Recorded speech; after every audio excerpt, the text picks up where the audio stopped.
Tulikuwa tunatoka shuleni before my dad alikuwa amechukua mke fulani, wakazaa na watoto. Baada hizo stories za watoto, mmoja akaga. Wakati aliaga, kumbe huyo mama ilikuwa ni hizo story kama za walevi tu, mtu anaenda unachukuana huko kwa mambo yanatokea. After that niko mimba yako, vitu kama hizo. But wakazaa watoto, kule wale watoto wanatufanana. Sawa. Huyu babako alipopata huyu mke alikuwa ashamuoa mamako ama? Yeah, sisi tulikuwa already tuko. Ni hiyo tu, mtu unaenda jivinjari, unakutana na demu huko. Basi sijui kama unaelewa hiyo. Unajivinjari na demu, baadaye demu kuja kuletea story. Ana ball. Utafanyaje? Sasa baba aliposikia kama demu ana ball, baba akaruka. Alivuka. Mwenye alikuwa na ball akasema haya hamna shida. Yeye akalea ball ikazaliwa. Alipozaliwa kaleta taarifa, nimezaa, baba watoto njoo. Baba watoto akamwambia mimi sijui hizo story, akaruka. Ya tatu walikuwa mapacha, mmoja akagonjeka akafa, wakaleta nani ya kuzika mtoto, baba karuka. Hapo ndio kulikuwa kizaazani kama familia ya wale walivyoenda kuzika mtoto.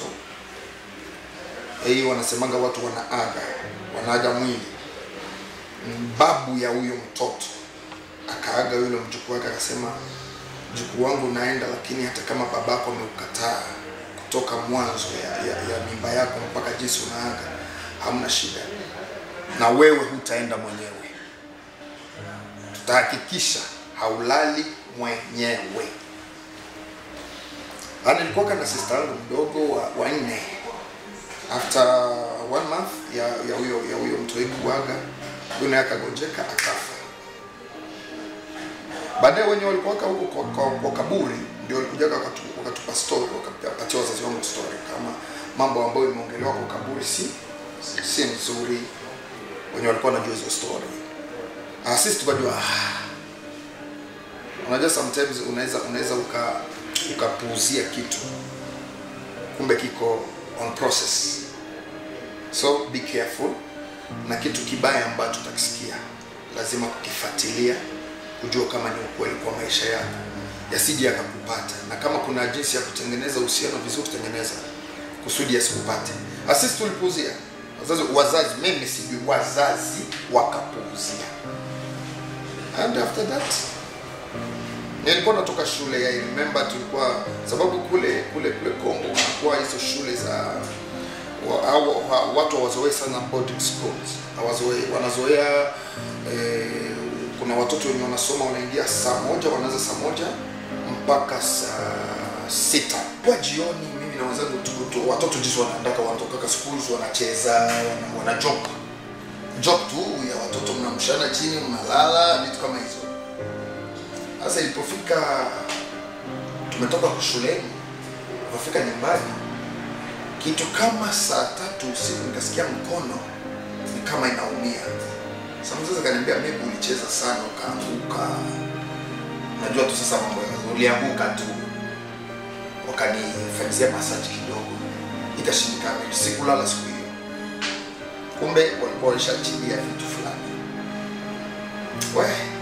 Mateso ikaanza.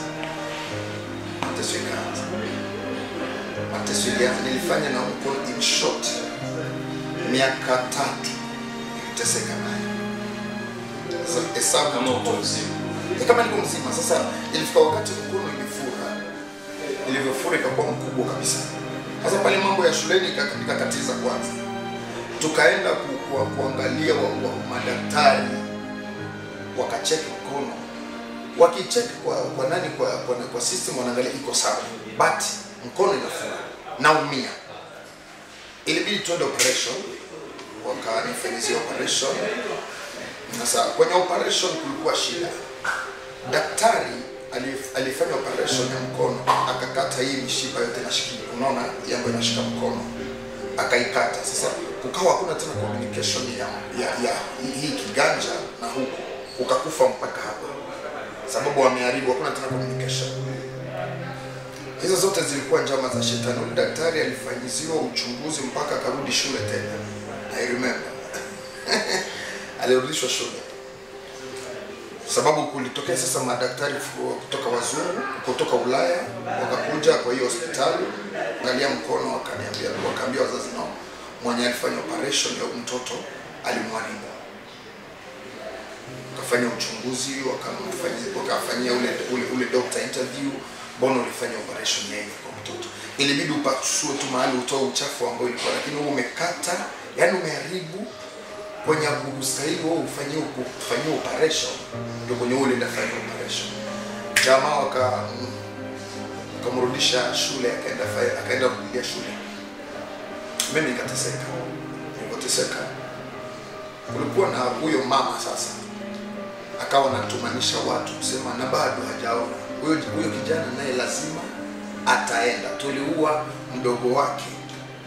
Huyu naye target yetu ya mwisho ni huyu. Sisi wa kwetu, sisi wa kwangu walienda mmoja, lakini wao wataenda wawili, ndio tutatumia. Ndio hapo nasikia nilivotunga wimbo wa Mfalme wa Amani. Ninaimba ukiwa na shida usiende kwa waganga wa dunia. Tulienda kwa waganga, my brother. Nashukuru Mungu sababu ya kina mama. Kina mama ambao wananifuata saa hizi. Mama ni taifa. Mama Mungu amewaumba na moyo mkubwa. I remember familia ya baba yangu walimizila kwa mama. Wanajua story, lakini wakanizilia mama, wakasema huyu mtoto ni wewe umemroga, na akifa utamula. Ilikuwa vibaya sana. Tulisumbuka na mama yangu, mama alisumbukia maisha yangu. Mpaka siku tumezunguka kwa waganga, mpaka siku tuliamua. Hapa niko na ruka, si ushuhuda mrefu. Ni ushuhuda mrefu. Niko na ruka. Naongelea hizo za muhimu. Nashukuru kina mama wote ambao wanatufuata sasa huko. Bila mama Mungu awabariki mahali kote. Mama akashughulika mpaka siku tuligundua kama ni mambo za uchawi za vizuri. Unajua unaweza kuwa ndani ya church. Kuko tofauti ya kuwa ndani ya church, mguu mmoja nje, mwingine ndani. Kipindi kile tulikuwa mguu mmoja ndani ya church, mwingine ndani ya mwingine nje. Kuna hatari katika maisha ya mtu. Kama nakumbuka Biblia inasema kaeni ndani yangu. Yesu anasema kaeni ndani yangu na mimi nitakaa ndani yenu. Sasa ni hatari sana kama uko ndani ya kanisa mguu mmoja nje, mwingine ndani ya kanisa. Shetani, kuna mwanya ya shetani kuingilia maisha yako usipojipanga sawa sawa ama usipokuwa vizuri na Mungu. Mimi kipindi kile nilikuwa tunaishi mguu mmoja nje, mwingine ndani ya kanisa. Shetani akapata mwanya, nikaumia hivi. Tulikuwa tujua wakati tulijigundua, ilibidi tuanzane na maombi sasa, maombi za kufunga na kuomba. Lakini remember, bado nilikuwa mwimbaji. Hospitali nilikuwa naweza nikaanza worship, tunaimba, nafunza watoto wengine. Bado nilikuwa mwimbaji. Kusema kitu ambacho kilikuwa ndani mwangu, shetani alikuwa na kiwinda akimaliza. Leo nisikuwe mahali nilipo. Kuna watu wengi wenyewe hawakufika kwa hatima yao, kwa destiny yao, because hawaligundua nyuma, na wengi wamekufa sababu hawakugundua mapema jinsi wanavyoshambuliwa, na wakakufa wakapoteza maisha bure sana kwa maisha yangu. Wakati sasa nimetoka hospitali, wale wazungu wakaongea na wazazi, mtoto huyu mkono umeharibika, kuna kesi, hakuna lolote cha kufanya. Mnakubali tu ukate. Wazazi wakasema sasa tutafanyaje sasa? Lazima mkono ukate. Baadaye kakata mkono. Nilipotoka hospitali nilikuwa naishi na hali ya kujichukia. Sasa unaangalia wale ambao mmegrow pamoja, wenzako, wale ambao mmekwenda nao shule, sometimes mkikutana mna joke. Mimi nilikuwa na roho ya kujitenga, sababu naona kama mimi siko tena kama wao. Kitu ilikuja kwa maisha yangu ni kwamba Unajua kuna watu leo wamejinyonga sio kwa bure, kwa sababu sijui kama unafahamu microscope ya hospitali. Microscope daktari inamsaidia kuonesha kijidudu kidogo cha magonjwa, inafanya kuwa kubwa kusudi ajue unagonjwa nini. So kuna watu wenye, naongea na mtu saizi, kuna mtu mwenye amechukua microscope, shetani ameleta microscope kwa maisha yake, shida ndogo ameiona kubwa, na unaona sasa kama hapa mimi hapana, hakuna mahali naenda, afadhali kufa.